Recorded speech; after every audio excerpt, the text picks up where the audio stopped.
சட்டம் மாறி வந்து மண்ணை முட்டும் காலில் சூழ்ந்து கைகள் தட்டும் வாழியவே என்னவராட்சி திசைகள் எட்டும் நம்மவராற்றல் விண்ணை முட்டும் எட்டு திக்கும் முரசு கொட்டும் வாழியவே.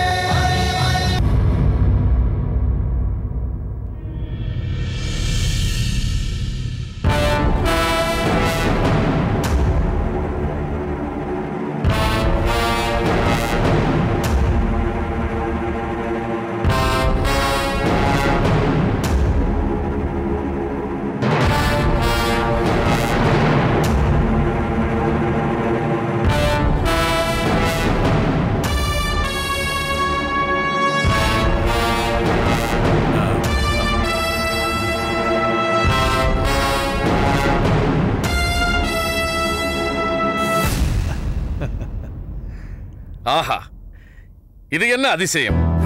இருவரும் புலவர்களும் இணைந்து வந்து ஒரு வார்த்தை கூட பேசாமல் இருக்கிறீர்களே. குரல் கொடுத்து அழைத்திருக்க கூடாதா? மன்னா, தாங்கள் இந்த அளவிற்கு ஆழ்ந்த சிந்தனையில் இருந்ததை நான் பார்த்ததே இல்லை. அதனால் தான் கடியலூராருக்கு ஜாடை காட்டி எதுவும் பேச வேண்டாம் என்று சொல்லிவிட்டேன். நல்ல வேடிக்கை. வாருங்கள் புலவர்களே, அமருங்கள். நன்றி மன்னா. மன்னவா, தங்கள் முகத்தில் ஏதோ சிறிய வருத்தம் தெரிகிறது. அப்படி என்ன தங்களுக்கு சங்கடம் என்று நினைக்கும் போது எனக்கு சற்று வியப்பாக இருக்கிறது. தாமரையை பற்றி சிந்தனைதான் காரிக்கண்ணனாரே.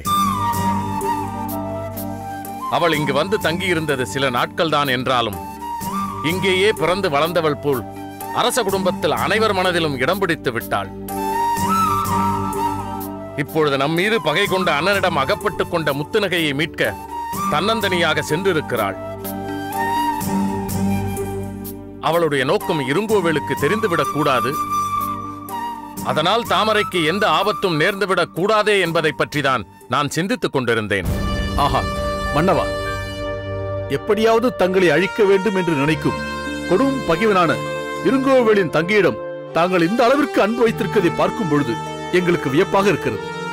புலவர் பெருமானே, ரோஜாவை சுற்றி முட்கள் இருக்கிறதே என்று நினைத்து வருந்துவதற்கு பதில் முட்களுக்கு நடுவே மென்மையான ரோஜா இருக்கின்றதே என்று நினைத்தால் அதன் மீது அன்பு பிறக்கும். பொருத்தமாக சொன்னீர்கள் மன்னவா. அண்ணன் செய்யும் தவறுகளுக்கு தங்கை என்ன செய்வாள்? அவனை எப்படியாவது மாற்றிவிட வேண்டும் என்றுதான் முயற்சி செய்கிறாள். ஆனால் பாலை ஊற்றுவதால் வேம்பின் கசப்பு மாறிவிடுமா என்ன? அதுவும் சரிதான். சரி, அதை விடுங்கள். நீங்கள் இருவரும் ஏதோ பேச வந்திருப்பது போல் தெரிகிறது. அதை விடுத்து நான் என் கவலையை சொல்லிக் கொண்டிருக்கிறேன். காரிக்கரனார் தான் தங்களிடம் ஒரு முக்கியமான பிரச்சனையை பற்றி பேச வந்தார். அவருக்கு துணையாக நானும் வந்தேன். அவர் எதை பற்றி பேச வந்திருப்பார் என்பது எனக்கு நன்றாக தெரியும். காரிக்கண்ணனாரே, தாங்கள் முத்துநகையை பற்றி சிறிதும் கவலைப்படாதீர்கள். செடியனை கண்டுபிடிக்க வேண்டும் என்று கானகத்திற்கு சென்ற அவள் அங்குள்ள பல ரகசியங்களை கண்டுபிடித்து எனக்கு செய்தி அனுப்பினாள். ஆண்மகனாக வேடமிட்ட அவள் பிற ஆண்களை விட மிக திறமையாக பல காரியங்களை செய்தாள். ஆகையால் முத்துநகை அங்கே சிறை வைக்கப்பட்டதால் அவள் மனம் தளர்ந்து விடுவாள் என்று தாங்கள் கலங்க வேண்டியதில்லை. அதிலும் இப்பொழுது அவளை மீட்பதற்கு தாமரையே சென்றிருப்பதால் நிச்சயம் அவள் முத்துநகையை மீட்டுக் கொண்டுதான் வருவாள். மன்னவா, தங்களுடைய வார்த்தைகள் எனக்கு பெரும் உற்சாகத்தை தருகின்றன. நான் இடையில் சிறிது காலம் சிறையில் இருக்க நேர்ந்த போது வெளியில் நடந்த சில விஷயங்கள் எனக்கு தெரிய வாய்ப்பில்லாமல் போய்விட்டது. அதனால்தான் தாமரை புறப்படும் போது மலர்கொடி அவளிடம் தன் திருமணத்திற்கு அவசியம் வந்துவிட வேண்டும் என்று சொன்னபோது நான் வியந்தே போனேன். மன்னவா, புலவர் அதை பற்றி சொல்ல முயன்ற போது அரசர் வாக்காலேயே அதை பற்றி நான் அறிந்து கொள்ள வேண்டும் என்று புலவர் கூறிவிட்டார். அப்படி சொல்வதற்கு புலவருக்கு முழு உரிமை உண்டு. கடியலூராரே, அருமை நண்பரே, காரிக்கண்ணனாரே, தாங்கள் சிறையிலிருந்து வந்தது முதல் பல விஷயங்கள் நடந்து கொண்டிருப்பதால் தங்களிடம் அதை பற்றி பேச முடியவில்லை. இதுவரை அதை பற்றி சொல்லாதது பெரும் தவறுதான். அப்படியெல்லாம் சொல்லாதீர்கள் மன்னவா. மலர்கொடியின் திருமணம் என்றால் அது எனக்கும் மகிழ்ச்சி தருவதுதானே. அதனால் தான் அதை பற்றி தெரிந்து கொள்ள ஆசைப்பட்டேன். இந்த திருமண பேச்சிற்காக பாண்டிய நாட்டிற்கு சென்று வந்தவர் தாங்கள் அல்லவா? அந்த நேரத்தில் பெருவெழுதி பாண்டியர் செடியன் மீட்ட பிறகு பேசலாம் என்று தங்களிடம் சொல்லி அனுப்பினார் அல்லவா? அதன் பின் அவரை தன்னுடைய அமைச்சர் அறிவுடை நம்பிகளை அனுப்பி அதற்காக காத்திருக்க வேண்டாம், முதலில் நிச்சயதார்த்தத்தை நடத்தி விடுவோம் என்று தெரிவித்தார். அதன்படி சமீபத்தில் தான் நிச்சயதார்த்தமும் நடந்தது. அப்படியானால் மாப்பிள்ளை? இதில் என்ன சந்தேகம்? பாண்டிய இளவரசர் இளம்வழுதிதான்.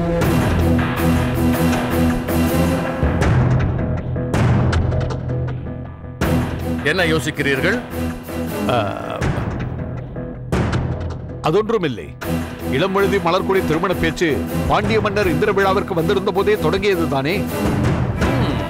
அதை பற்றி பேசத்தானே என்னை நீங்கள் அனுப்பி வைத்தீர்கள். ஆமாம், தாங்கள் அச்சாரமிட்ட அந்த பணி இப்பொழுது சுமூகமாக நிறைவேறப் போகிறது. நிச்சயதார்த்தத்தின் போது தாங்கள் இல்லை என்றாலும் திருமண நாளின் போது தாங்கள் இருந்து ஆசீர்வதிக்க போகிறீர்களே என்பதை நினைக்கும் பொழுது என் மனம் மிகவும் நெகிழ்கிறது. கவலைப்படாதீர்கள், கூடிய விரைவில் முத்துநகையை தாமரை மீட்டுக் கொண்டு வந்து விடுவாள். சம்பந்தப்பட்ட யாவரும் இணைந்திருக்க இளம்வழுதி மலர்கொடி திருமணம் சிறப்பாக நடைபெறும். இதற்காக முதலில் நான் தங்களுக்குத்தான் நன்றி சொல்ல வேண்டும். மன்னவா, என்ன இது? பெரிய வார்த்தை பேசுகிறீர்கள். தங்களது பணியை நிறைவேற்றத்தானே நானே இங்கு இருக்கிறேன். சரி, நாங்கள் விடைபெறுகிறோம். வாருங்கள். நானும் வருகிறேன் மன்னவா.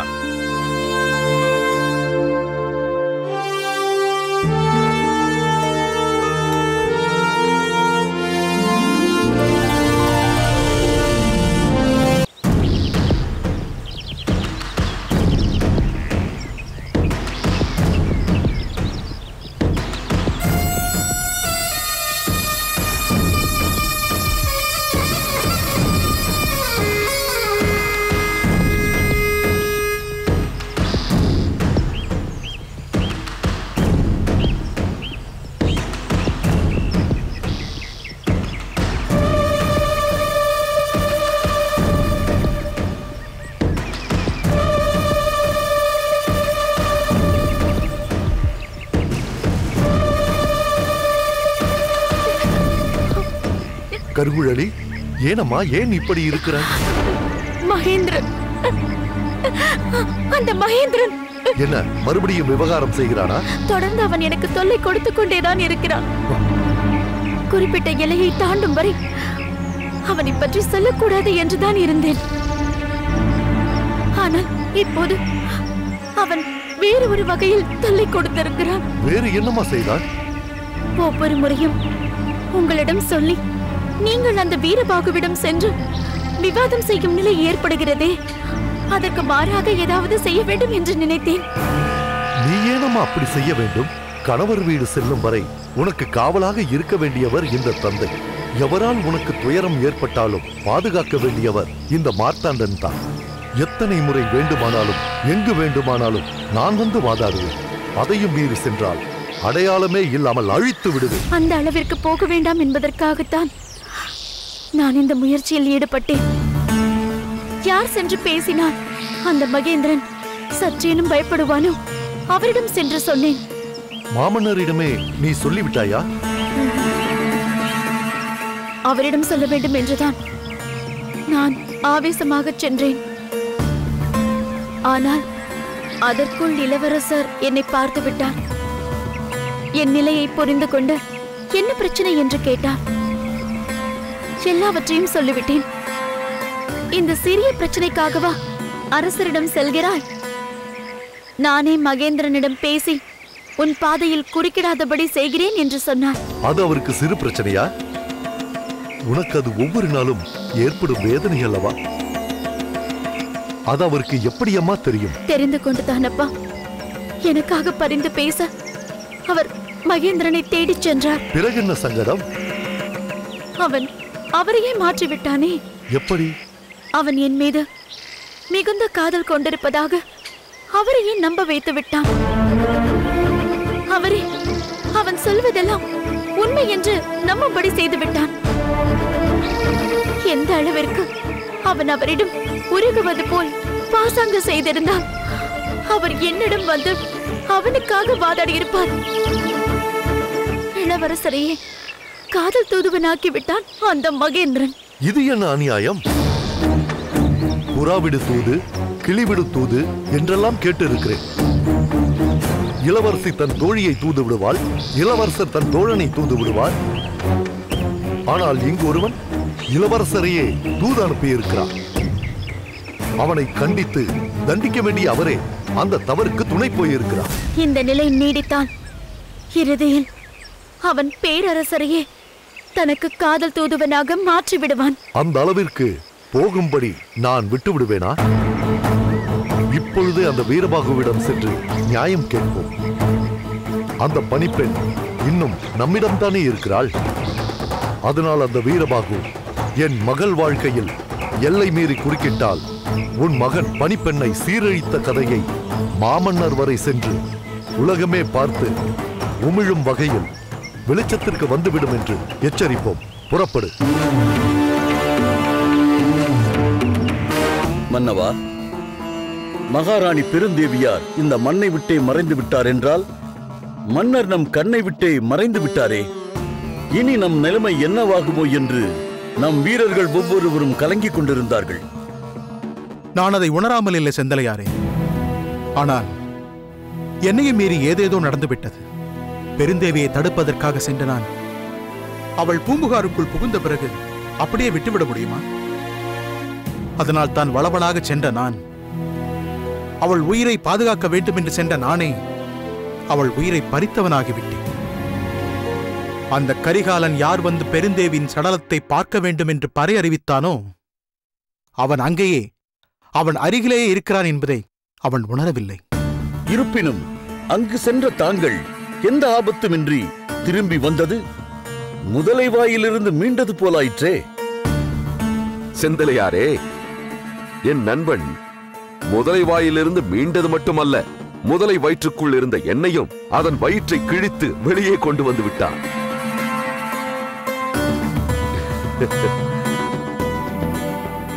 என்ன செந்தலையாரே, திடீரென்று அமைதியாகி விட்டீர்கள்? அப்படி கொண்டு வரப்பட்ட தாங்கள் அரசருக்கு மாறாக நடப்பதாக அவரே நினைக்கும்படி நேர்ந்து விட்டதே. அமைச்சரே, நடந்து முடிந்ததை பற்றி இப்போது எதற்கு பேச வேண்டும்? நண்பர்களுக்குள் ஏற்பட்ட தனிப்பட்ட மோதல் நாட்டின் பிரச்சனை என்று வரும்போது நாங்கள் அதை பற்றி நினைக்க மாட்டோம். ஒன்றாக இணைந்து செயல்படுவோம். அது எனக்கு தெரியாதா என்ன? அதனால் தானே அந்த மோதல் இங்குள்ள எவருக்கும் தெரியக்கூடாது என்று எச்சரிக்கையாக பாதுகாத்தேன். இப்போது அடுத்து செய்ய வேண்டியது என்ன? அதை பற்றி நாம் பேசுவோம். இடையில் நடந்துவிட்ட பல நிகழ்ச்சிகளால் வேளிர்கள் அனைவரும் மனம் தளர்ந்திருக்கிறார்கள். அவர்கள் அனைவரையும் தேடிச் சென்று சந்திக்க வேண்டும். இன்னும் நம்முடன் இணையாமல் பேரரசின் பகை வேண்டாம் என்று விலகி நிற்கும் வேளிர்களை நேரில் கண்டு பேசி நாம் எவ்வளவு வலிமையாக இருக்கிறோம் என்பதை உணர்த்த வேண்டும்.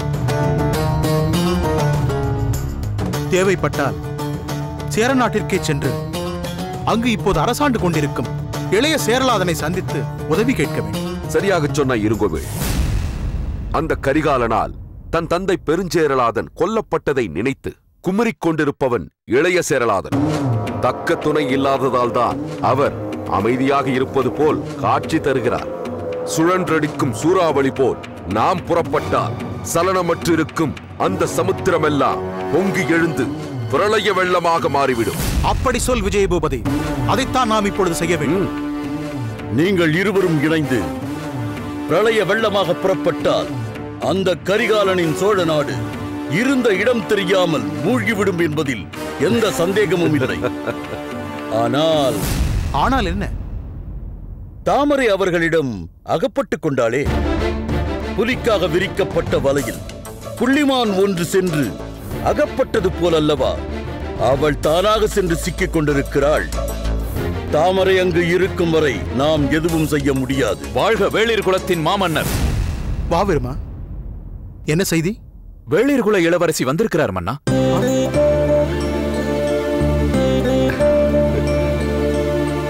அண்ணா,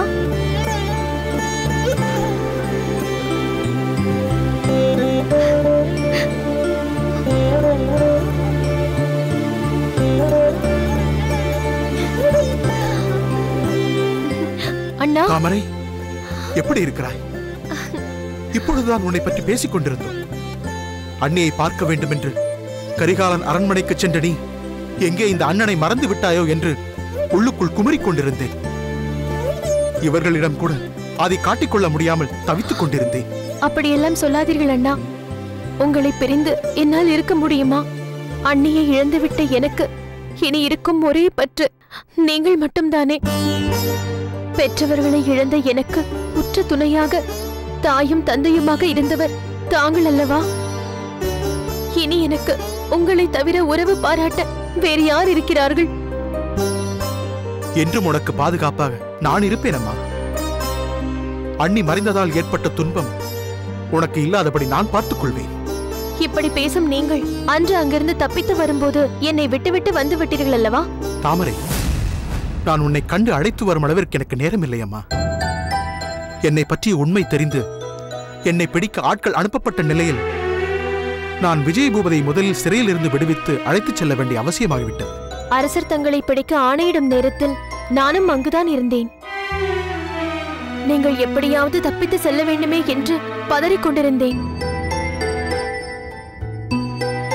இருவருமே தப்பித்தீர்கள் என்று அறிந்த பிறகுதான் மனம் நிம்மதி அடைந்தது. இன்று எவ்வளவு பேசும் நீ என்னோட புறப்பட்டு வந்துவிடு என்று அழைத்த போது மறுத்தாயே. பகைவர்களுக்கு வேறு சாதகமாக பேசினாயே. ஆம், அண்ணி விஷயத்தில் அவர்கள் மேற்கொண்ட மனித நேயம் கண்டு நெகிழ்ந்து போனேன். அப்படிப்பட்ட சோழ மன்னரோடு தாங்கள் பகை பாராட்ட வேண்டுமா? அவரோடு நட்பு கொண்டு சமாதானமாக வாழக்கூடாதா என்று ஆசைப்பட்டேன். ஆனால் அதற்கெல்லாம் இடமே இல்லை. பகை பகைதான், வஞ்சம் வஞ்சம்தான் என்று நீங்கள் தீர்மானித்து விட்டால் நான் உங்களுக்கு அருகில்தானே இருப்பேன். அதனால்தான் அங்கிருந்து வந்துவிட்டேன். நீ எப்படி அங்கிருந்து வந்தாயம்மா? உன்னை எப்படி போக விட்டான் அந்த கரிகாலன்? அவருக்கு தெரிந்து நான் வந்திருக்க முடியுமா? பகை காட்டி அடைத்து வைத்தால் கூட பரவாயில்லையே. பாசம் காட்டி போக விடாமல் தடுத்துக் கொண்டிருந்தார்களே.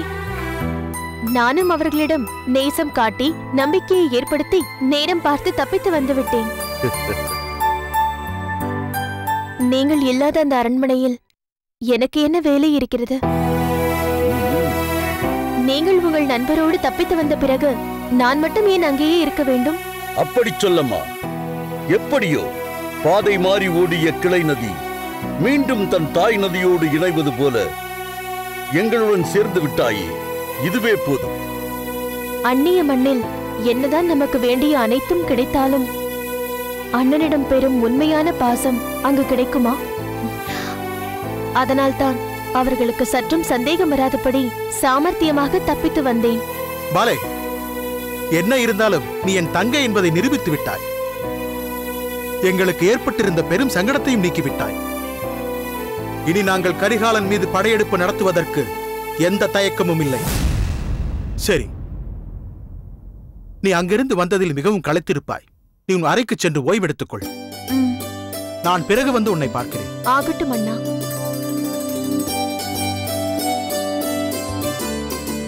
சரி, நாம் அனைவரும் பிறகு சந்திப்போம். உத்தரவு மன்னா.